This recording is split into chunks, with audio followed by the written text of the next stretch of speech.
should have taken this angle. Don't you think?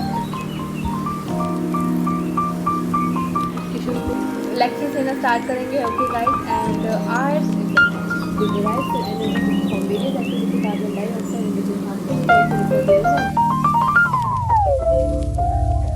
yeah, I'm really excited to tell you guys that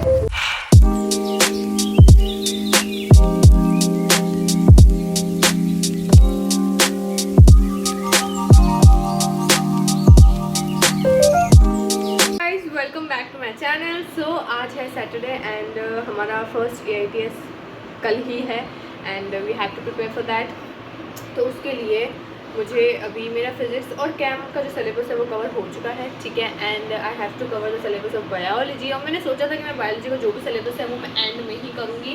okay, and उसके अलावा what else, nothing I guess. बस आज मेरे को biology का ही करना. तो आज जो पूरा ब्लॉग होने वाला है वो बायोलॉजी के ऊपर ही. मैं जितना भी बायोलॉजी का सिलेबस कवर कर रही हूँ उसी के ऊपर होने वाला है.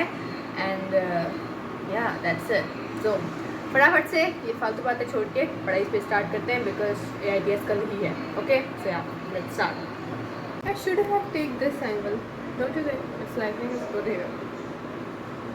गाइस, तो अभी आप लोगों को पता ही होगा सिलेबस तो क्या ही आ रहा है. मैं फिजिक्स और कैम का मैं पहले कवर कर चुकी हूँ, ये मैंने बता भी दिया होगा पहले इंट्रो में, ठीक है. एंड बायोलॉजी में अभी मुझे क्या क्या करना है. तो ज़ूलॉजी के अंदर 4 चैप्टर आ रहे हैं जिसमें से है स्ट्रक्चरल ऑर्गेनाइजेशन ऑफ एनिमल्स वाला chapter, breathing and exchange of gases and excretory product and the elimination and body fluid and circulation. ये 4 चैप्टर आ रहे हैं जिसमें से मेरे 2 कवर हैं जो कि शुरुआत वाले स्ट्रक्चर ऑफ ऑर्गेनाइजेशन वाला और ब्रीदिंग एंड एक्सचेंज वाला.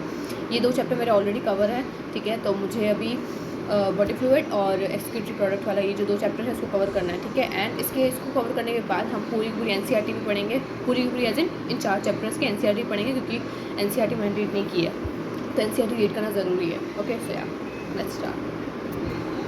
ओके गाइस, तो यहाँ पे मैंने बॉडी फ्लूइड एंड सर्कुलेशन वाला चैप्टर करना स्टार्ट किया. एंड इसको मैं रीड आउट ही कर रही थी बिकॉज एक बार ऐसे शुरुआती चैप्टर से तो मैं को काफ़ी रिवीजन कर चुकी हूँ. So that as you all know, NEET exam को क्रैक करने के लिए NCERT की रीड करना कितना इंपॉर्टेंट है. और हम सभी लोग NCERT को रीड करते भी हैं, लेकिन फिर भी हमारे जो भी क्वेश्चन होते हैं जो कि NCERT से रिलेटेड होते हैं वो हमारे गलत हो जाते हैं और वो हमारा टॉपिक वीक रह जाता है और हमको पता ही नहीं चलता कि हमारी मिस्टेक कहाँ है. सो अगर मैं आपको कहूँ कि जितने भी आपने क्वेश्चन गलत किए हैं वो आपको हाईलाइटेड फॉर्म में मिल जाए NCERT के अंदर. What do you think? Interesting, right? NEET prep essential app के अभ्यास बैच में एक अमेजिंग फीचर लॉन्च किया है जिसके अंदर आपको इनकरेक्ट मार्क्ड NCERT भी मिल जाएगी, जिसमें आपको तीनों सब्जेक्ट से related physics, chemistry and biology तीनों से रिलेटेड जितने भी क्वेश्चन आप अटेम्प्ट किए हैं आपने या फिर आगे आप करोगे और अगर वो गलत हो जाता है तो वो ऑटोमेटिकली ही NCERT में पिंक कलर के हाईलाइटेड फॉर्म में हो जाता है. यही नहीं, अगर आप उसको टैप करोगे तो आपको उसका प्रॉपर वीडियो सोल्यूशन भी मिल जाता है और आप उसको जितनी बार चाहो उतनी बार ही रीअटेम्प्ट भी कर सकते हो. Amazing, right guys? यही नहीं, अभ्यास बैच में आपको और कई सारे फीचर्स मिल जाते हैं जैसे कि NCERT page wise question practice, जिसमें आप अगर जैसे कि आपने 10 to 15 पेज अगर आपने रीड किए हैं उन पेजेस को सेलेक्ट करके आप उनसे रिलेटेड जितने भी क्वेश्चन होंगे आपको कर सकते हैं. और गाइस, इसमें आपको 25 ईयर्स मार्क्ड NCERT भी मिल जाती है, जैसे कि जितने भी पिछले सालों में क्वेश्चंस आ रखे हैं वो सब आपको हाईलाइटेड फॉर्म में दिखेंगे. एंड एज यूजुअल अगर आप उसको टैप करोगे तो आप उसको रीअटेम्प्ट भी कर सकते हो और उसका वीडियो सोल्यूशन तो मिलता ही है.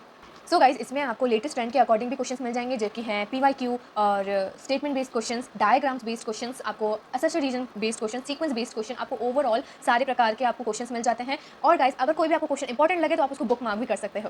सो गाइस, अगर आप ये बैच अभी परचेज करते हो तो आपको इसी के साथ ही अभ्यास एसेंशियल भी मिल जाएगा, जिसके अंदर अगर आपको किसी भी पर्टिकुलर चैप्टर में 70 to 100 प्लस क्वेश्चंस मिल जाएंगे और इनका प्रॉपर डिटेल सोल्यूशन तो मिलता ही है और वो भी आपको पेज वाइज मैनर्स में मिलेंगे.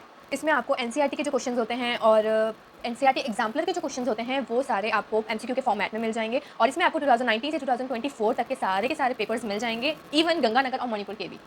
सो गाइज, NCERT अभ्यास बैच में ये सारी चीज़ें तो आपको कॉम्प्लीमेंट्री मिलती है. साथ ही में इसमें आपको AR पावर अप कोर्स मिल जाता है, NCERT इनकरेक्ट मार्क्ड NCERT मिल जाती है, PYQ मार्क्ड NCERT मिल जाती है और पेज वाइज फ्लैश कार्ड भी मिल जाते हैं. और गाइज, अगर ये बैच आप अभी परचेज करते हो तो आपको 2,999 में मिलता है और अगर ये बैच आपको एक कॉम्बो के साथ लेना है तो आपको ये 4,999 में मिल जाता है. And guys, I think if you are a serious student तो आपको डेफिनेटली ये चीज़ परचेज करनी चाहिए क्योंकि ये बहुत ही बेनिफिशियल है हम सभी के लिए. Even I have also purchase this batch, so I think it's a great deal. You should check it out. I have provided the link in the description box.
So guys अभी मेरे जो zoology का chapter है जो कि था body fluid and circulation वाला chapter हो चुका है, ठीक है। अब मेरा केवल एक चैप्टर बचा है जो कि है excretory product and the elimination. उस वाले चैप्टर को हम बाद में करेंगे। पहले मैं अभी what you call it NCERT read करूँगी मैं, ठीक है, because NCERT is very important, okay. And अभी तक एनसीईआरटी रीड करना मैंने स्टार्ट नहीं किया है क्योंकि उसको रीड करने से पहले मेरे को था कि मैं पहले नोट्स कवर कर लूँ, फिर जाके मैं एनसीईआरटी पे जाऊँगी ताकि मेरी अंडरस्टैंडिंग बेटर हो, ओके। सो या अभी मैं एनसीईआरटी रीड करते हैं, ओके, या एनसीईआरटी रीड करते हैं।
तो अभी मेरा फाइनली जितने भी चैप्टर्स की रीडिंग थी वो मैं कर चुकी हूँ, ठीक है। एंड अभी breathing and exchange of gases वाला जो चैप्टर है उसकी रीडिंग करने में मेरे को थोड़ा ज़्यादा टाइम लग गया, ठीक है, क्योंकि उसके अंदर आप लोगों को पता ही होगा कि उसके अंदर वो चीज़ है कि पहले जो वॉल्यूम है, प्रेशर है, वो कभी इंक्रीज़ होती है कभी डिक्रीज़ होती है। तो ऑल दो मैंने उसका वो पूरा निकाल दिया कि जब मैंने पूरा समझ लिया था, ठीक है। और जो थोरेसिक कैविटी है या फिर पल्मोनरी वॉल्यूम है, पल्मोनरी प्रेशर है, वो इंक्रीज़ है डिक्रीज़ है, उसका पूरा मैंने एक बार लिख के चार्ट बना दिया, तो फिर उससे वो थोड़ा इजी रह गया मुझे, ठीक है। एंड अब जाके अभी क्या टाइम हो रहा है, let me see, it is 1:46 right now, okay. And मतलब 1:45 हो रहा है एंड आई हैवन मैंने अब तक लेक्चर्स लेना स्टार्ट नहीं किया है, ओके। ऑल्दो आज सैटरडे है तो बायो का ही आया होगा, राइट। क्या पता फिज़िक्स का भी आ गया हो, बिकॉज आप लोगों को पता ही है फिज़िक्स वाले सर भी दे देते हैं सैटरडे को लेक्चर, अब वो मिस थोड़ा कम ही होता है ना। तो आई थिंक अब जाके मैं लेना सो या जो भी है अभी हम लेक्चर्स लेना स्टार्ट करेंगे, okay guys. And I think I am gonna end this vlog because ये केवल AITS के लिए तैयारी वाला ही व्लॉग था, ओके। एंड कुछ ही दिनों में सो गाइज ये आया, I am really excited to tell you guys that within I guess 5 to 6 days my birthday is coming. Yes guys, my birthday is on 3rd of November, okay. And I'm pretty excited but not that excited, but yeah, मेरे को पता है कि मेरी family मेरे लिए थोड़ा special करेगी, cake cutting and all of that, and I really love the attention, okay. So वो भी होगा and I am gonna go out with my friends as well. So और मैं आप लोगों को बता दूँ कि एक्चुअली मैं मेरा बर्थडे 2 दिन सेलिब्रेट करती हूँ, एक है 2nd of November and 3rd of November. You might ask why, because 2nd November की रात को 12:30 और 1 o'clock के टाइम पे, मतलब 1 AM के टाइम पे मेरा बर्थ हुआ था, that's what you call it, या मेरा बर्थ हुआ था। तो मेरा 2 को भी माना जाता है, 3 को भी माना जाता है। ऐसा ऑफिशियली देखा जाए तो इट्स 3 November, बट मैं 2 दिन सेलिब्रेट करती हूँ, ठीक है, because why not, it's a very special day. Oh sorry, excitement कुछ ज़्यादा ही दिख गई। Anyways that's it I guess, yeah. And hopefully आपको ये व्लॉग अच्छा लगेगा। It's a pretty simple vlog today because मेरे पास इतना कुछ था नहीं। आज मैं जो पढ़ाई कर रही थी, यू नो व्हाट, जब कोई इंपॉर्टेंट चीज़ होती है तो उसमें वो स्टडीज़ से के अलावा और कुछ दिमाग में चलता ही नहीं है, ठीक है। तो अभी मुझे खुद को भी याद नहीं आ रहा कि मुझे क्या बोलना चाहिए क्या नहीं। एंड अभी भी मेरे दिमाग में स्टडीज़ का ही चल रहा है कि मुझे अभी आगे चल के लेक्चर्स कैसे कवर करना है, okay. So I hope you understand that. And आप लोगों का AITS कैसा उसकी तैयारी है वो कैसा जा रहा है। और जब तक ये व्लॉग जाएगा तब तक आई थिंक AITS हो चुका होगा, तो मुझे कमेंट्स में बताना कि आपका AITS कैसा हुआ। एंड मेरा जो AITS का स्कोर है वो आपको मिलेगा मेरे नेक्स्ट व्लॉग में। Okay, so yeah, hope you guys like it. If you did, to make sure to like, share, comment and subscribe to my YouTube channel, which is Kashish Najwani. Okay guys, see you in the next time. Bye bye.